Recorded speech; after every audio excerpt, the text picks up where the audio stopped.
যে কোনো কাজ করার জন্য আপনার ইচ্ছাটাই হচ্ছে বড়।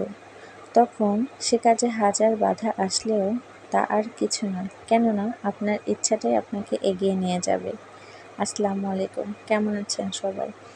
বেশ কিছুদিন আগে আমি শরতের একটা ডেকোরেশন দিয়েছিলাম। সেই ডেকোরেশনটা আপনার এত পছন্দ করেছেন, আমাকে এত ভালোবাসা দিয়েছেন, তাই ভাবলাম আজকে একটা নতুন ডেকোরেশন শেয়ার করে আপনাদের সঙ্গে। কেননা আপনাদের ভালোবাসাই আমার কাজ করার অনুপ্রেরণা যোগায়।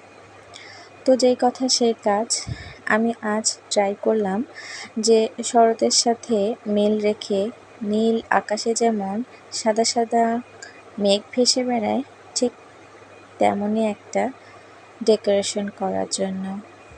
তো ফার্স্টেই আমি এই বেড কভারটা বিছিয়ে নিয়েছিলাম, যেটা বেশ কিছুদিন আগে আমি দি পারফেক্ট প্রাইস পেজ থেকে নিয়েছিলাম। তারপরে আমার এই 17 ইঞ্চির ম্যাটটা আপনারা দেখেছেন, এটা আমার ছিল, তো ঘরের সাথে ম্যাচ করে এটা বেশ মানিয়ে যাচ্ছিল। আর ঘর সাজানোর জন্য আমার যে দেশি পণ্য এত পছন্দ, সেটা তো আপনারা খুব ভালো করেই জেনে গিয়েছেন এতদিন। আমার ঘরে দেশি পণ্যই বেশি, তাই এই ম্যাচ করে কুশি কাটার কুশনগুলো বিছিয়ে নিলাম আমি। আর এই চায়না ব্যাম্বোটা আমার মা আমাকে এনে দিয়েছিল। এটা ঘরে রাখার পরে ঘরের অর্ধেক সৌন্দর্যটাই মানে এই গাছটা নিয়ে নিয়েছে। আর এই ঝুলঝুলিগুলা মানে টার্সেলগুলা আমি নিজেই বানিয়েছি। এটা ঘরে দিলে না, ঘরের মধ্যে একটা সুন্দর কালার ক্রিয়েশন হয়।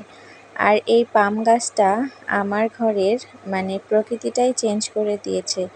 একটা সজীবতা, কেমন একটা আর্টিফিশিয়াল ভাব নেই, সুন্দর সতেজ প্রাণবন্ত একটা ঘর। এমন একটা ঘরে বসে 1 কাপ চা আর একটা পছন্দের বই পড়তে কার না ভালো লাগবে বলেন? এই তো আমার ঘরের ফাইনাল ডেকোরেশন হয়ে গিয়েছে।